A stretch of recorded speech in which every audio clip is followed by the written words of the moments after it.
The mission of the Healthy Relationships Initiative is to promote happy, healthy, and safe relationships of all kinds and to prevent the negative consequences of relationship distress.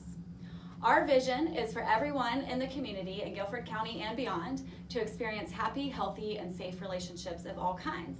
For more information about the Healthy Relationships Initiative, please visit our website at guilfordhri.org, as well as connect with us on social media at guilfordhri.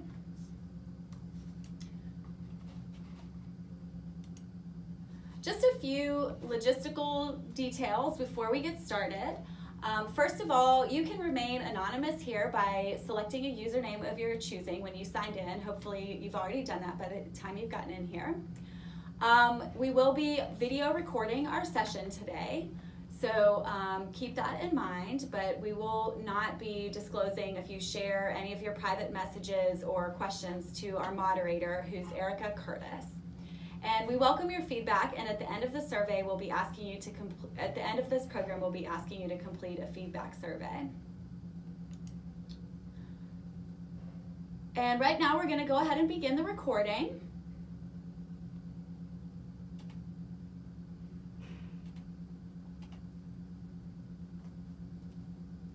The topic of today's program is healthy boundaries in relationships. Today, we're joined by Dr. Allison Powell of Allison Powell Counseling, which is a private counseling practice here in Greensboro. First of all, just to give a background about myself, my name is Christine Murray, and I'm the director of the Healthy Relationships Initiative, and I'm also a professor in the counseling department at UNCG, where I coordinate our couple and family counseling program. And I also want to welcome our featured expert for today, who is Allison Powell. She's a licensed professional counselor, and she is the owner of Allison Powell Counseling Services. So Allison, could you tell us a little bit more about your background and specifically your expertise related to this topic today of healthy boundaries? Absolutely, I'd be glad to, and thank you for having me. First of all, it's an honor to be here and be sitting across from you. I've known Christine for several years and as a mentor as well, so thank you for having me. I am a private practitioner and licensed professional counselor here in Greensboro, and I worked at the beginning of my career for many years in outpatient and inpatient settings, doing mostly trauma and crisis intervention work. And so that was really the beginning of my career, and I kind of fell in love with that type of work, and especially with having the opportunity to sit with people in some of their most vulnerable moments and really bear witness to that, but also to see them find their strength and be able to grow and heal, and in some cases even be happier after going through traumatic experiences. And in 2014, I earned my PhD. I went back to graduate school so that I could teach and also research. And through that process, I really sunk deeper into attachment theory, which is one of the guiding theories that I use in my practice and in most of my work. And it's always been an interest area of mine. It's always made a lot of sense to me. I've always had a lot of interest and really intrigue about relationships, the way we form them, what happens when they rupture, how do we heal them, and why do we need them in our lives. And you know, it's my true belief that we are inherently social creatures and that we need both our own individuality, our own space, but also connection with others in order to thrive. And attachment theory says a lot about how and why that happens. So I got sort of the academic background in that and went on to teach in academia for several years and became more, entrenched in research and scholarship on trauma, and then decided to make the shift back into clinical work, into private practice a couple of years ago. And really, because I had gotten a lot of depth from scholarship and theory that helped me understand trauma in a way I hadn't before, and I really was craving coming back and working with clients directly, and so that's kind of brought me to where I am today. Great. And I specialize in my practice in working with relational and attachment trauma, as well as other types of trauma. Mm-hmm. So certainly, I know you mentioned attachment theory a lot in there, and that's a real area of expertise that you practice from. And definitely that's a topic that's going to have a lot to do with boundaries. So Absolutely. I think you're the perfect person to be joining us for today's program. And so we're going to go ahead and jump right into our topic of the day. I do want to remind everybody who's here and being part of this program live that you are able to submit questions through the chat room, and we will be able to take your questions. We'll definitely leave time for that at the end as well as possibly during the program.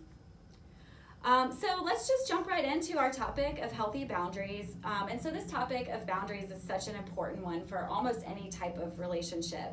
But boundaries are also a really complicated area of relationships for many people. Absolutely. They can be very difficult for people to set and maintain, and this is really true whether we're talking about very close relationships, but also other types of relationships that maybe aren't so close, like working with your colleagues or neighbor types of relationships. So we've got a lot of ground to cover today, and so to get us started, what is a boundary, and specifically, what do we mean when we're talking about boundaries in relationships? Yeah, so a relational boundary in its most basic sense is sort of the line we draw between ourselves and other people that helps distinguish us from them, so where we end and other people begin, but that also determines to what degree other people can affect us and our life space, the way we live our lives, and vice versa, the way we can affect them.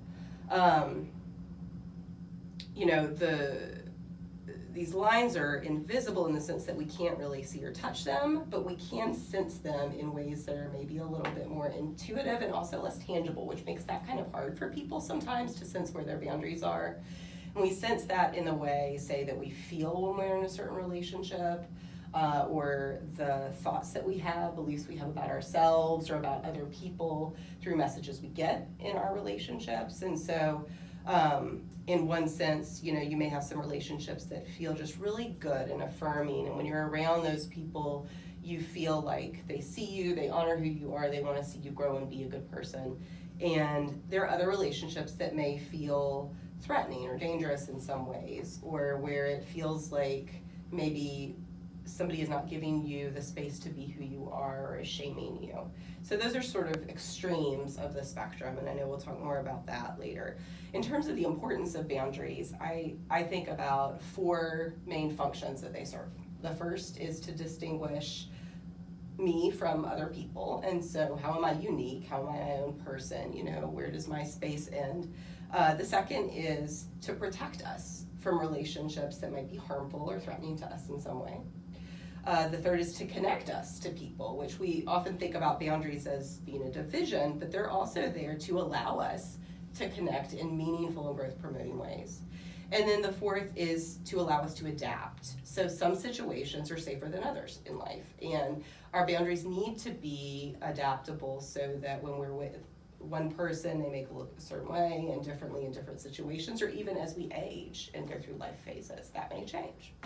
So it sounds like you're saying that a boundary could be healthy and it could look very different in different relationships. So you said some relationships aren't as safe as others. So in that relationship, a boundary may be very strong and very firm, or very kind of keep the person a little bit farther. But in a closer relationship, it might be a more flexible boundary potentially. Yeah, and one way that I like to kind of visualize this, because boundaries are invisible, but what if they weren't? And if we could think about it like that for a moment, like thinking about my own boundaries, if I'm like walking around in life in this kind of capsule, right? So that's what it's like. In relationships, say with my spouse or very close friends, that might look something like a bubble, where it's very transparent. People can see a lot of me, I allow that. It's fluid, so they can interact with me, they can get close with me. But say at work, it might look something more like maybe a balloon, where you can't see as much of my life or only what I choose to show. Mm-hmm. Then with somebody who maybe has caused me harm or hurt me in the past, I may need a firmer boundary there. And so it may even look something like a brick wall. Mm-hmm. And I have the choice to maybe take a brick out here and there and look through, but I really don't want to let that person see much of who I am or get close to me, because that's threatening. Yeah, that's such a helpful visual to really try to think about different sort of substances or different types of materials that might create a boundary, even though it's all sort of a visual image. But I think it is a really helpful way for people to think about boundaries in their lives and sort of what that might look like in the context of different relationships. Yeah, I think so. It also gives you an interesting visual at the grocery store. Yeah, exactly. Yeah, some people you want to have that stronger barrier up against.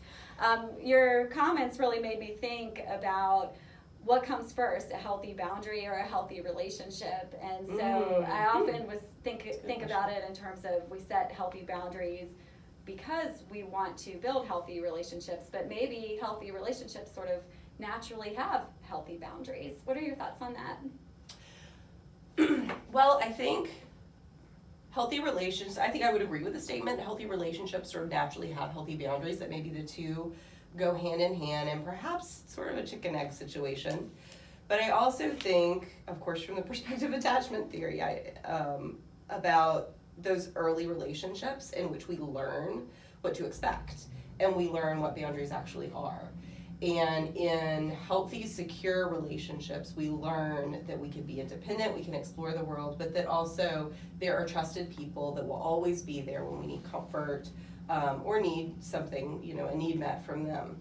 And if you had that kind of situation growing up, you're more likely as an adult to have healthier relationships, healthy boundaries, be able to adapt, and know what you need to protect yourself from and what you want to open yourself up to.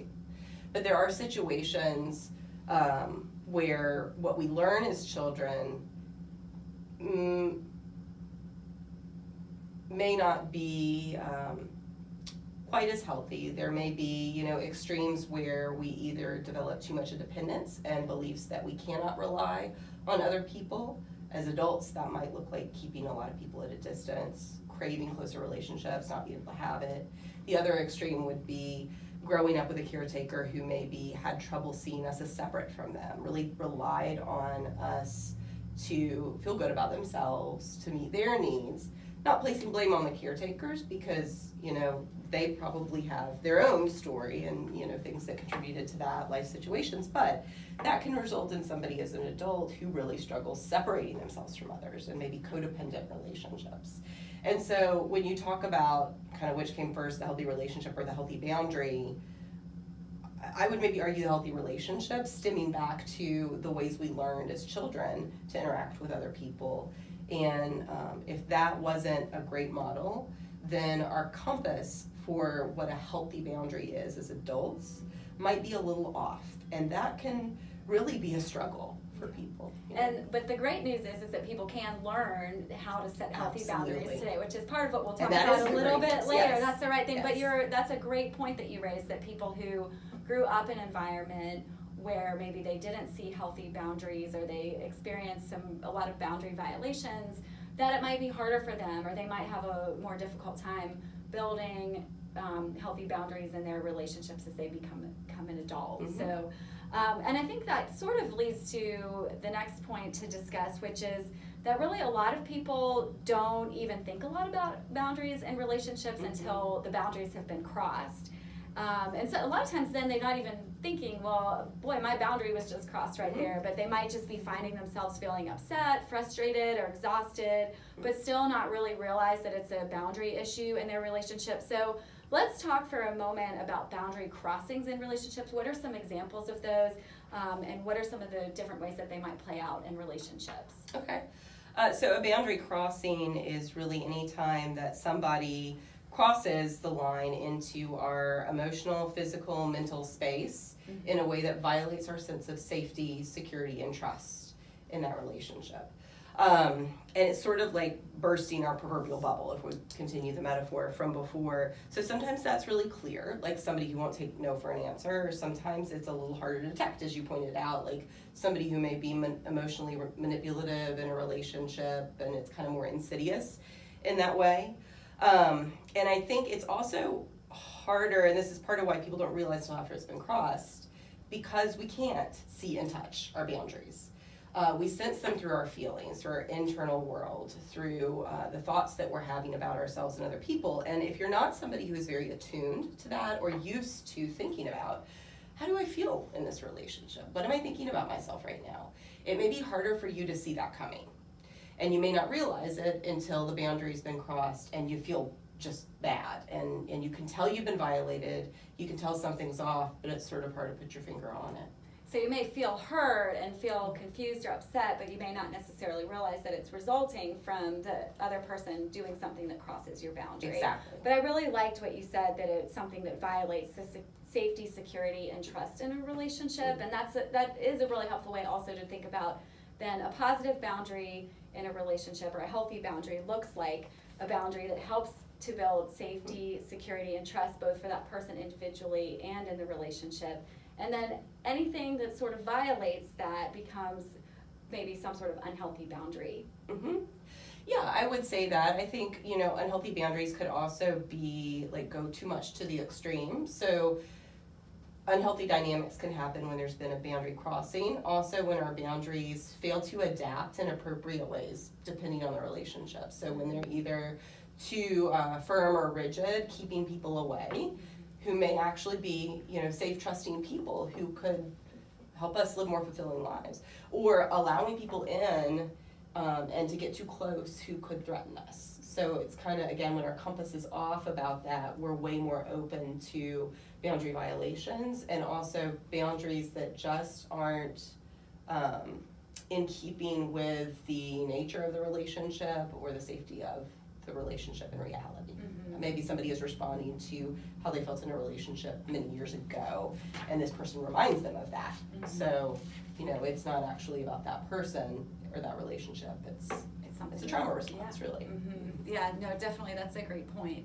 And so let's talk a little bit more about how do we build healthy boundaries in relationships. So just what are some other points that you would raise about what do boundaries look like in healthy relationships?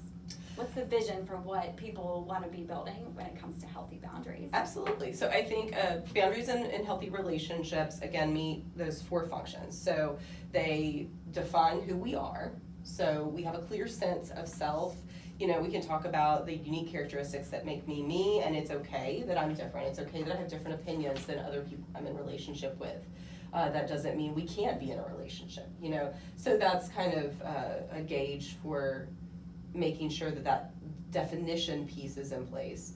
A healthy boundary is also going to protect us from danger, and is also going to allow us to connect where we want to connect.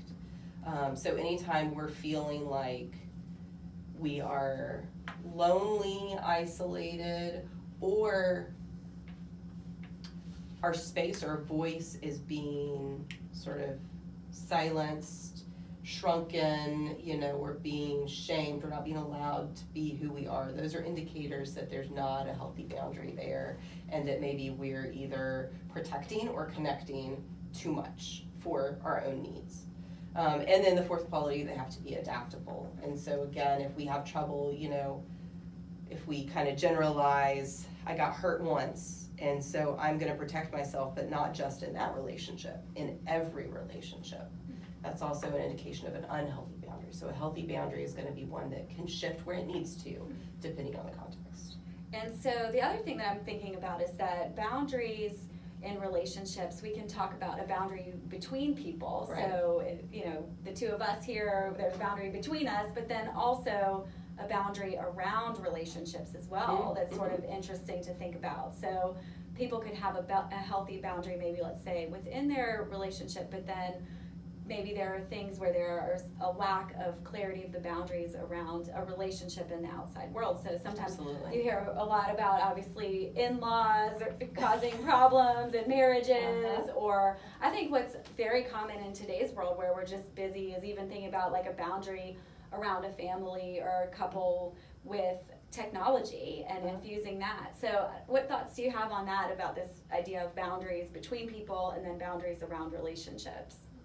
Well, I think it's absolutely true that we have multiple layers of boundaries and a need sometimes to protect our unit, whatever that is, whether it's a friendship, a couple, a family, from potential threats. So again, I go back to the boundary is there to protect us and to connect us. And I think just as it can be between individuals, there can be healthy and unhealthy boundaries around a unit, shall we call it, a relationship that either separate it from the outside world. So I think about couples who maybe become very codependent with each other and kind of sink into each other almost, and also can be overly connective, overly permeable, such that maybe it's not holding the people together in the way that they would like, and people are having needs met outside of the relationship. Mm-hmm. I think about values too when I think about that. So both for an individual and for like a unit or a relationship, I think clarifying what's most important, and sharing that making sure that that's a unified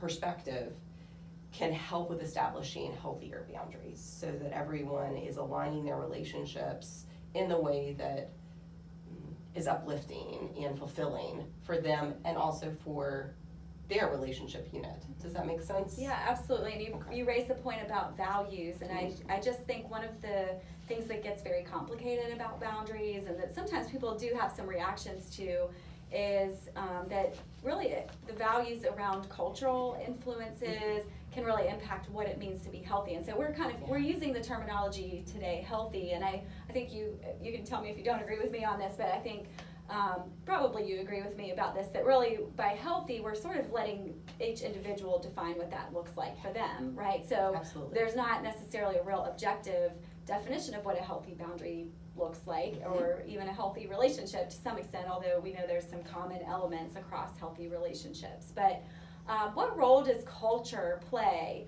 in how people might define healthy relationships and what that looks like for them and their relationships or their family? Absolutely agree. I don't think there is a right or wrong way to draw boundaries. It depends on the individual, it depends on their values, it depends on what's happened in their life and what kind of space they need in the world, and what kind of connection they need in the world. And so instead of thinking about it as right or wrong, and this does for me generalize to the way I think about the cultural role in boundary formation, is to think instead about what is growth promoting, what honors me as an individual, what is supportive, what types of relationships make me feel that way, and affirm who I am and my goals in life, versus those that feel like they're dangerous, they're harmful, they threaten my space in the world, they threaten who I know I am as a person, or shame me in some way. And so when I think about culture, there are some cultures where it is the norm for there to be probably more connectivity, more permeability with boundaries, especially within families or like communities. And there are also in more individualistic cultures, it's appropriate to have firmer boundaries. And it may seem very strange to somebody who lives that way, that other people live with more closeness, maybe in the same household for longer, these kind of things. And I would say there's nothing wrong with either way, unless somebody is getting hurt or their right to taking up their space in the world is being threatened in some way. If they feel their personal growth or their ability to be themselves is starting to be violated. So again, it might be a certain cultural value around what a boundary should look like in families or relationships looks a certain way, but then it's really up to each individual person to really spend that time thinking about, is this healthy for me? Am I growing? Do I feel safe in these relationships? Is the sort of context of this relationship holding me back in some way? And so it sounds like, too, thinking back to what you had said earlier, somebody who grew up in an environment where they maybe did not experience healthy boundaries or see that, it seems like that might be very difficult for them to be really aware of those things. So what should people do if they're having a hard time sort of sorting through some of these questions that they might be having? That is a great question, and one that comes up a lot with clients that I see. It's something that brings a lot of clients to counseling, I think, is I just don't feel like I even know what a healthy boundary is or what my boundaries look like. And I think about a couple of things there. I think, first, like I said, if it's somebody who is not as attuned to their emotions and their thoughts and all of that, it may be harder to catch. Those are skills we can teach, and honestly, they're fairly easy to teach, somebody how to gauge that. It becomes more complicated when your compass is off, so to speak, for what a healthy relationship should look like. And to that note, I would say the first thing that's important is to give yourself the right to draw your boundary. And that's a real struggle for some people, to give themselves the right to have boundaries even to begin with. if they didn't see that growing up. So to anyone listening who may fall into that category, I would say you always, always, always have the right to draw and redraw your boundaries and in any way you need and however many times you need. So first, give yourself permission for that. Mm-hmm. Second is awareness, I think. A couple of exercises that you can try if you're somebody who, is listening and going, I'm not really sure what my boundaries look like, which, I've been there, I know that feeling, is to think about patterns in the relationships you have. Maybe even make a pros and cons list. Think about relationships that feel good, fulfilling, the things we've talked about that characterize a healthy boundary, and relationships that feel uncomfortable to you, feel threatening, feel unsafe, and look at what it is that makes you feel unsafe, what it is that makes you feel good. Do you have specific memories of times that really stood out to you? Can you see themes or patterns in that?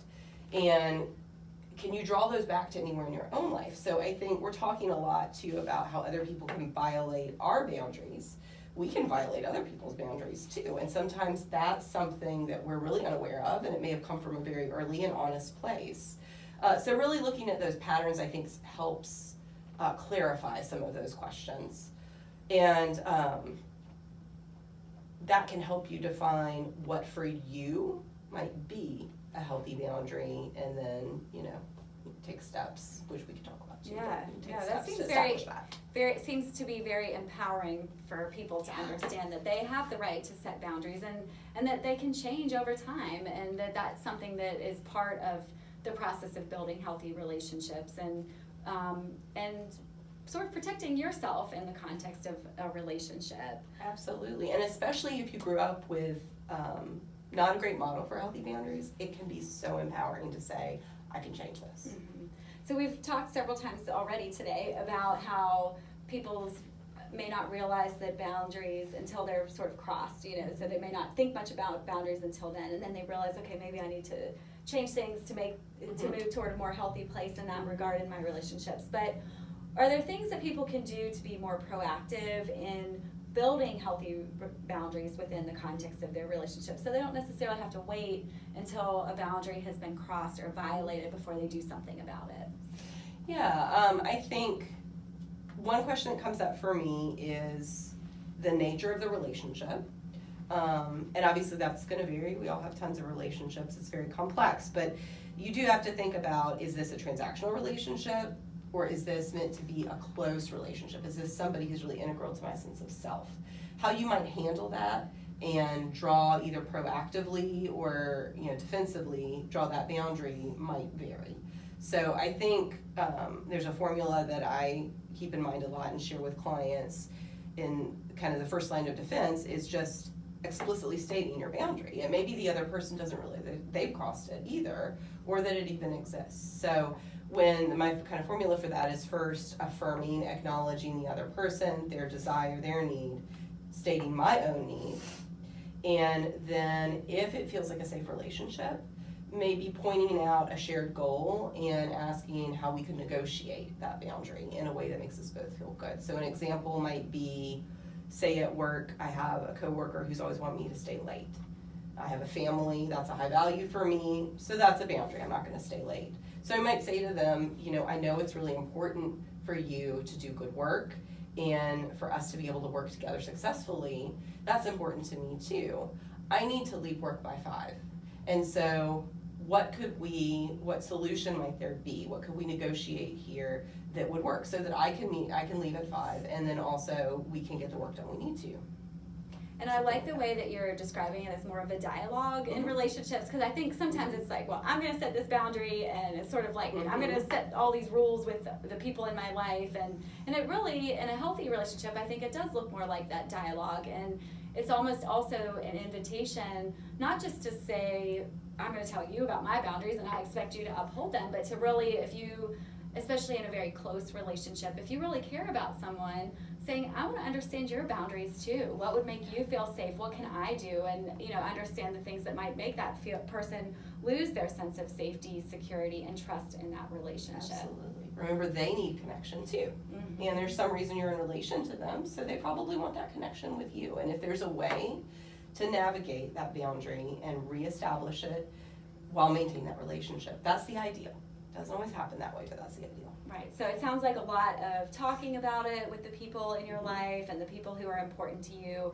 Obviously, in less close relationships, that might not be the case of how you establish it. Your but needs just are sort different. of, yeah, but just figuring out polite ways almost of communicating what those boundaries are to people. You know, I think with boundaries, you sort of, one example, like the neighbor, you think about neighbors fighting over like where the property line ends or things, that sort of thing. Literal you know, boundary, yeah. Literal boundaries, Yeah. but it's, you know, just I think in general in relationships, obviously with the Healthy Relationships Initiative, we always want to promote positive relationship skills and positive relationship building ways of communicating. And so those really go a long way too. And in some ways too, I think even that can be a boundary in and of itself, and sort of saying like what kind of conversations you'll be part of. You know, I tell my kids sometimes when they're getting pulled into a fight, I'm like, you don't have to go into every fight that you're invited to participate in, right? So, you know, just you can always choose. Yeah, you can make a choice about, say, you know, you're not speaking to me in a nice way right now, so I'm not going to engage in this conversation until we can talk about it in a healthy way. Yes. So, you know, it really always is going to vary a lot based on what's happening and where, you know, what kind of relationship you're in and what's going on in that relationship. But I think the idea of really communicating about it, having a dialogue, understanding that the other person has boundaries too, and to want to understand those too, that it's really a give and take in many ways in a relationship. In some cases you could be crossing theirs, you know. Yeah. And I think I really appreciate what you've said there, and it reminds me too that like that example I just gave is the ideal. If you're going to have that kind of open conversation, that's a very vulnerable conversation to have with somebody, especially if it's somebody who's very core, you know, close to you. And so that has to feel like a safe thing to approach. And if it doesn't, there are other options. You can redraw your boundaries as many times as you need. So you may need to look at that and say, do I need some distance from this person? Could I ever come back and have this kind of a conversation with them? And if that doesn't feel like it's ever going to be safe, you know, do I need a really firm, distant boundary? Or even in some extreme cases, you know, I've had clients who've decided that they need to end a relationship because their boundaries keep getting violated. And that is completely okay too. Yeah.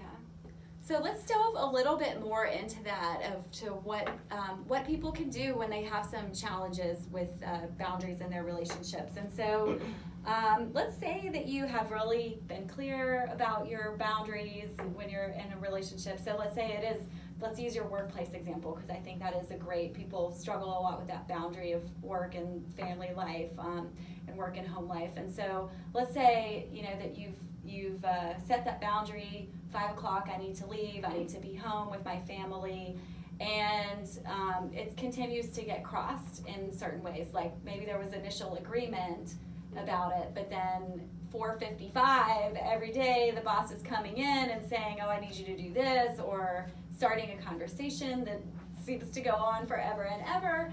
So that's just one example. So you might have other ways of thinking about this too, and maybe closer relationships or other different kinds of relationships. But what should somebody do if they're in a relationship of any kind with somebody and that person continually violates the boundaries that have been pretty clearly set?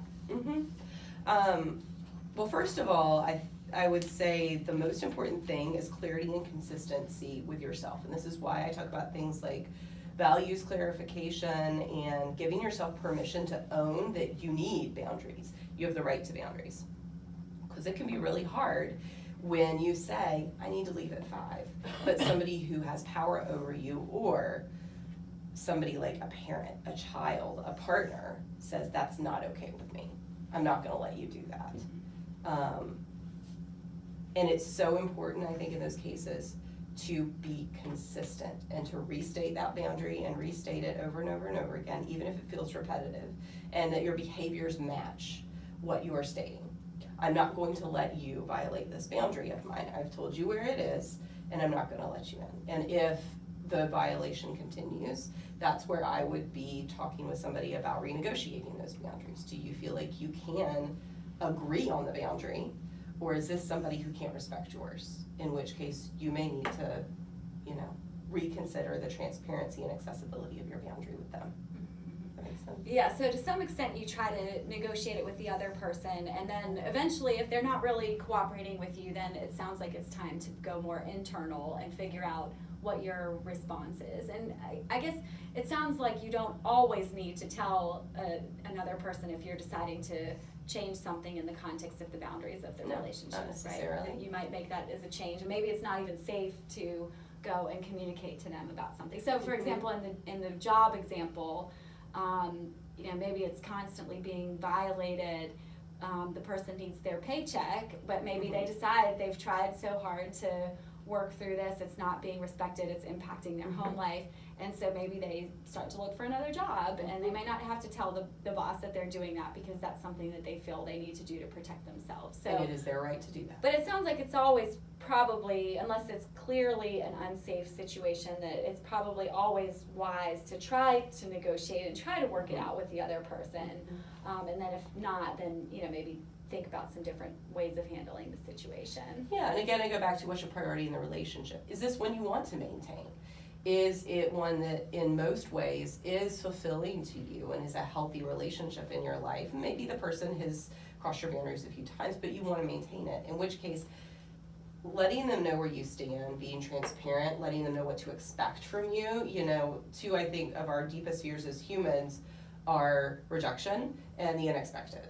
And so if you're wanting to maintain the relationship, I do think that conversation is really important to kind of diffuse those fears. You know, I'm not rejecting you. I still want to be in this with you, but we need to renegotiate this in order for me to feel good as well.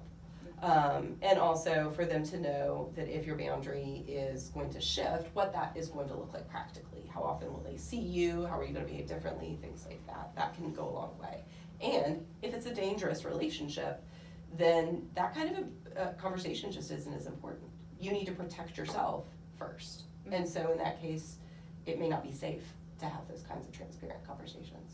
And it can be helpful to talk to a counselor or a trusted friend or Yes. family member to help sort through that, because that can be difficult to figure out on your own.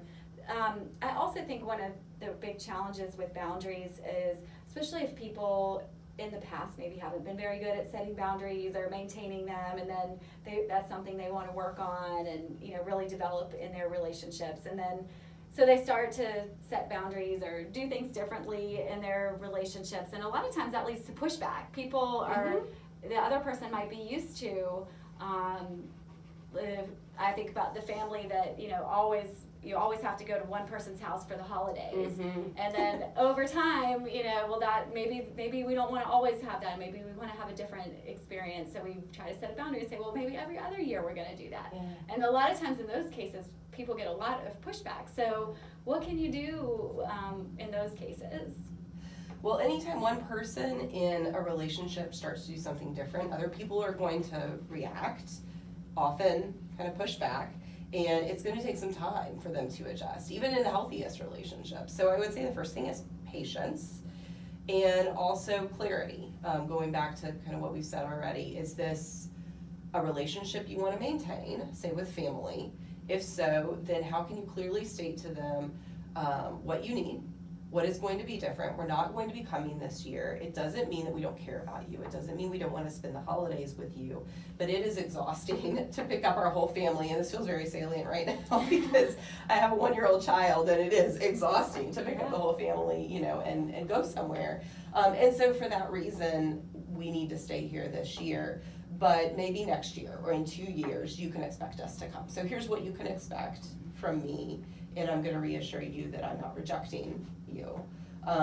That would be one approach, I think, especially in a relationship that you're wanting to maintain. Yeah, and it sounds like it's helpful to keep that sort of empathy or understanding that it is hard for people to change. If they're used to one thing and then you're introducing change into the system, that can be hard for people. So trying to be kind of patient with that. And that's one place where I think unnecessary rigid boundaries can come in, because, you know, I say, I'm sorry, we're not going to be able to come this year, and then that could feel threatening to, say, my parent. You know, does that mean, is there something wrong? Does she not love me anymore? Is this how it's always going to be?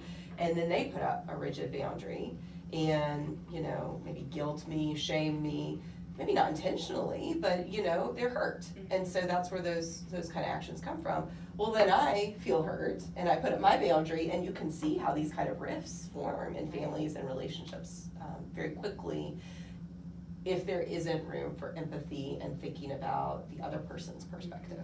Yeah, definitely. I think we've gotten some questions that have come in. We have a question, so let's take the question and then we'll look at some other practical strategies for setting healthy boundaries in relationships. So, Erica, what is the question that we've gotten? Okay, we have, what are some ways that you can help an individual or a family couple that is unaware there are boundaries broken understand that this is possibly not healthy even if it is cultural? An individual or family who has had boundaries broken, helping them understand that can you say it one more time? That it's not healthy even if it is cultural. Even if it is cultural. Okay, if I'm trying to envision if this is somebody I was working with, I would, first of all, I'm not sure I'm the one that gets to decide that, but I would want to explore that with them. And some of the things, so I would be asking them about, the nature of the relationship, how they're feeling when they're with that person in that relationship, what it is that keeps them coming back to that, what are they getting out of that, some questions like that. And I would be looking for flags like, I want to please this person, I need them to accept me in order to feel okay with myself, or this is the expectation of my culture, and yet it feels dangerous or unsafe to me. It doesn't feel good to me. And that happens where there are, every culture has its own set of sort of social constructs that get created, more or less rules about appropriate behavior. Sometimes those can lead to boundary crossings too. And again, anytime somebody feels unsafe or like a relationship is damaging to their sense of self, I would say let's really sit and think about that and think about how that feels being in that. Mm-hmm. Is that something you want to continue?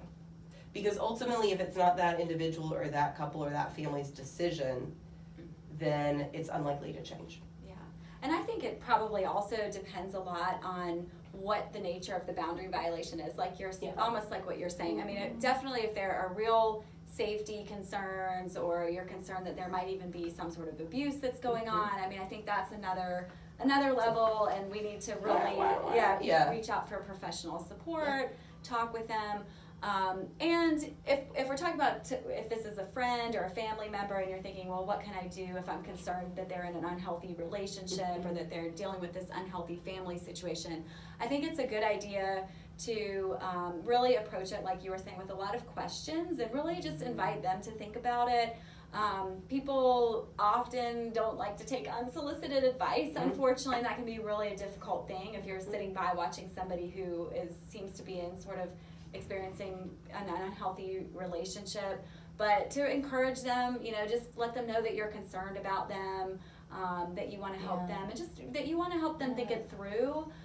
More than anything, you're not there to try to tell them what to do, unless, of course, it is a safety consideration, in which case you might be a little bit more proactive in making some recommendations for what they need to do. And certainly providing resources so that they know what their options are and they know clear paths to acting if they want to. And I think always the best way to help people is really to relate and connect and say, I've been there too, or I know when I was going through a similar situation, when I went to counseling, that really helped me, or journaling really helped me, or, something like that. And I think that helps people feel understood, but especially, and just kind of looking at those situations where they do feel maybe they're not saying, well, I feel like this person's really crossing my boundaries, but you could help them see, like, well, do you feel, are you being empowered in that relationship? Do you feel that your voice matters in that relationship? Do you feel supported? Because I think a lot of times when you have, especially over a period of time, a pattern of boundary crossing, what ends up happening is a relationship doesn't feel very two-sided. So that can be another really helpful way to talk about that topic with people. Agreed. Yeah, and I think also in this kind of last point that I'll make, it's important to acknowledge the conflict too. So it has to be really confusing, and and maybe even sort of a desperate feeling to be in a position where a bunch of people in your family or your culture are telling you one thing, but something doesn't feel good to you, and you are telling you something else. And again, if that's somebody who maybe didn't have a lot of good, great models for healthy boundaries, they may struggle trusting that feeling in themselves and really rely more on what other people are telling them. So it can really be such a conflicting feeling, and I think acknowledgement of that is important too. Yeah, great. Was there another question that we got in the meantime? We have some comments. Some comments? Okay. Do you want to? All right.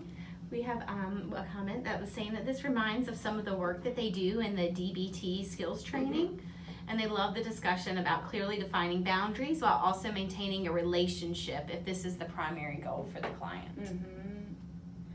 Yeah, I think that's a really great point. I mean, that's obviously coming from a counseling perspective, and DBT is dialectical behavioral therapy, which is a specific approach to counseling for those who may not be counselors in the audience, but definitely thinking about it being a healthy process for people and just something that really is a skill that in many ways is very transferable to different areas of life, right? So if I'm struggling with boundaries in a relationship with a partner, chances are maybe I also struggle with boundaries in other relationships too. So it's definitely one of the reasons why I think this is a really powerful topic and a really powerful area of life for people to think about, is because if they can start to become more aware and more proactive in establishing healthy boundaries and building healthy boundaries, I think that it's something that can carry over and they'll find benefits in a lot of different areas of life. Agreed. And I think that the skill building part in DBT has a fantastic set of skills to help in all kinds of boundary drawing. But realizing that you can build the skills to do that and empower yourself to do that, and that it can feel so helpless to be in a relationship where you don't know where the boundaries are, or it feels like they keep getting crossed. But I think about striking a balance between self-awareness, where is that coming from, how are these patterns getting created, and building skills and practicing those skills so that you see yourself, protecting yourself and taking up your space and taking back your voice. It can be really empowering for folks. And What about on a practical level for people who do feel that their boundary issue is maybe not people walking all over them, but maybe their boundary is being too rigid and maybe they don't really feel safe with anybody, they don't trust anybody, so they keep a wall up. What should people do on a practical level in that situation to maybe build more opportunities for connecting, but also maintain a sense of safety with some boundaries? Well, that's the key right there, is the balance between safety, protection, and connection. And so as somebody that's finding that, especially in a lot of different areas, they're drawing really rigid boundaries, and they don't like that. And to me, that's an important piece, because you may have very rigid boundaries and you're happy with that and it's not bothering you. That's fine. But if you don't like that and you want to see it change, then you might be looking at questions like, what am I protecting myself from? And if I'm not happy with the level of connection in my relationships, what do I want that to look like? So really making that concrete. Again, the kind of, pros, cons, looking at patterns in relationships, things like that can be helpful. But I think it's also about maybe recalibrating your compass, your cues, relearning your cues for what is healthy in a relationship. If that's a pattern, chances are you may not have had a whole lot of models for what healthy looks like. And so I think counseling can be a wonderful resource to help you kind of relearn that. I think turning to, if you have one or two relationships that are more like what you want, and you feel comfortable going to those people and saying, can we talk about, how does this work for us? How can I take what works for us and make it work in other relationships? Some things like that might be helpful. But I go back to protection, and my hunch would be that person feels they need to protect themselves from something, and maybe something that these other relationships remind them of, but chances are not every relationship needs that level of protection. So it might be helpful for a person in that situation also to sort of list out what are some characteristics of somebody that I can trust. So I don't need to go tell my whole life story and open up everything about everything going on in my life to everybody, but let me think about, okay, what is a consistent person look like in my life, or somebody who I can feel safe around? And I think also, you said something about this that made me think of it, like what does a healthy boundary look like? What is a healthy relationship? And I think separating, in that case, healthy from perfect, and understanding that, because That's if you important. really put rigid boundaries up and that's kind of more your pattern, probably you're afraid to get hurt, and to some extent, honestly, sense. being hurt in relationships is part of the process. Nobody's perfect. We're all going to experience, times when we let other people down, people let us down. And so, maybe figuring out ways also to be able to